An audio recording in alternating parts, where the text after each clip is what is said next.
Assalamualaikum warahmatullahi wabarakatuh. Jumpa lagi di channel Dokter IT Bird Farm, channel yang konsisten membahas tentang rawatan murai batu lomba dan penangkaran dunia burung. Teman-teman, tema kali ini kita ingin membahas mengenai 5 penyebab murai batu mengembangkan bulu ya. Jadi nanti bagaimana dan apa saja kita simak setelah intro berikut ini.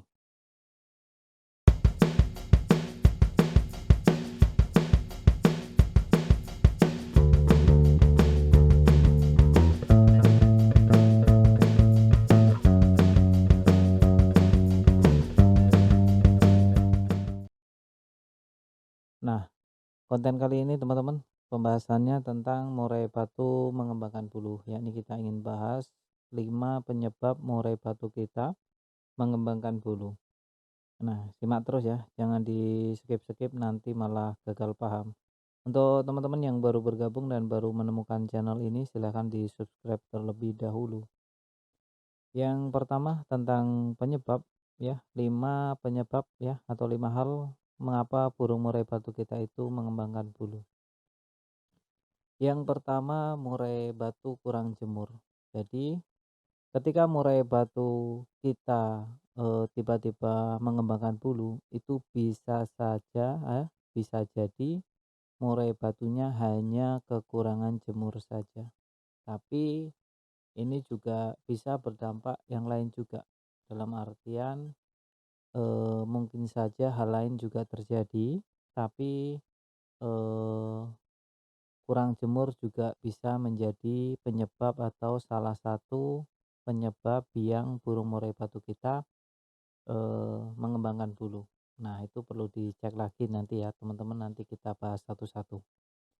Yang kedua, murai batu kita kurang nutrisi. Nah, perlu dipahami, kurang nutrisi dengan kurang EF itu berbeda ya. Jadi tidak bisa disamakan ya, teman-teman ya. Nah, teman-teman, untuk murai batu yang kekurangan nutrisi yang kedua ya, itu enggak melulu kekurangan EF. Jadi untuk murai batu yang kekurangan nutrisi juga bisa berdampak pada mengembangkan bulu ya. Ini bisa diindikasikan ketika murai batu kita biasanya taruhlah kita memberikan tetap jangkrik ya, 10 10 seperti biasanya, dan hari ini pun kita memberikannya 10. Dan penjemuran sebagaimana mestinya juga sudah sesuai dengan tupoksinya atau kebutuhan dari murai batu itu sendiri. Tapi burungnya masih mengembangkan bulu. Nah, ini bisa diindikasikan ya, burung murai batu teman-teman kekurangan nutrisi. Contohnya, dalam pemberian jangkrik atau EF jumlahnya sudah tepat ya.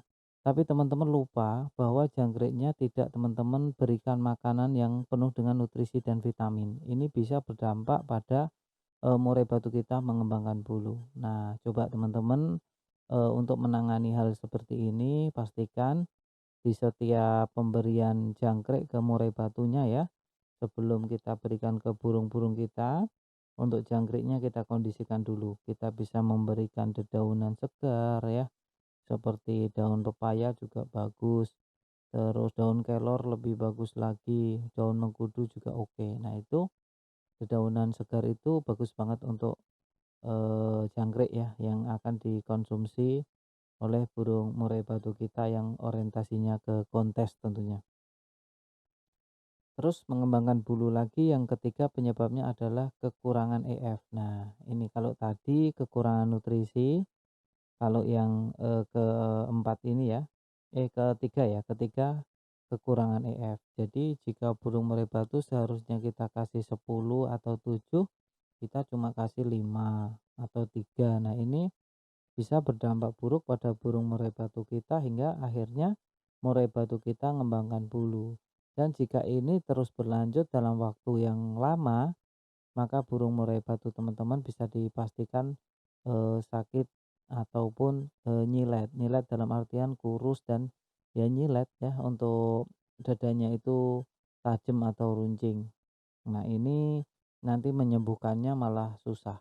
Ini biasanya bermula dari mengembangkan bulu yang terus-menerus karena kekurangan EF tadi. Jadi teman-teman harus jeli untuk menangani murai batu yang, kekurangan EF tadi. Nah, terus penyebab yang keempat, bisa saja murai batu teman-teman itu habis kawin. Jadi untuk murai batu yang habis melakukan perkembangbiakan, ini juga biasanya mengembangkan bulu. Jadi kalau untuk burung murai batu yang ada di dalam kandang tangkar, sebetulnya nggak perlu panik ya teman-teman. Karena kalau kita melihat dari posisinya, memang posisinya burung betina sudah buletin sarang, mau nelur, dan ini wajar ya. Wajar sekali jika murai batu teman-teman mengembangkan bulu, berarti ada tanda-tanda positif untuk produksi di murai batunya. Nah, itu yang keempat. Yang kelima, burung sakit. Nah, ini yang paling harus cepet-cepet ditangani ketika murai batu kita mengembangkan bulunya sakit. Nah, bagaimana cara membedakan burung murai batunya sakit, terus habis kawin, sama kekurangan EF atau kekurangan nutrisi? Ini pertama kali ketika burung murai batu kita mengembangkan bulu, kita bisa melihatnya dengan indikasi kotoran. Kotorannya ataukah padat, apa bercair ya, atau dalam artian tidak ada ampasnya. Kalau kotorannya tidak ada ampasnya ya, ini bisa diindikasikan murai batu teman-teman itu dalam keadaan kurang sehat. Jadi perlu kondisi mungkin pencernaannya sedang ada masalah. Nah, ini bisa dikondisikan dengan pemberian kroto terlebih dahulu. Kalau untuk jangkrik hanya perutnya saja, dan eh, yang sekiranya mudah dicerna. Nah, ini untuk pengondisiannya. Lalu untuk cirinya, selain berak kapur, terus gak ada ampas, burungnya cenderung lesu ya, terus murung. Burung juga biasanya kotorannya baunya tidak sedap. Kotorannya baunya sangat menyengat. Ini untuk murai batu yang memang kurang kondisi.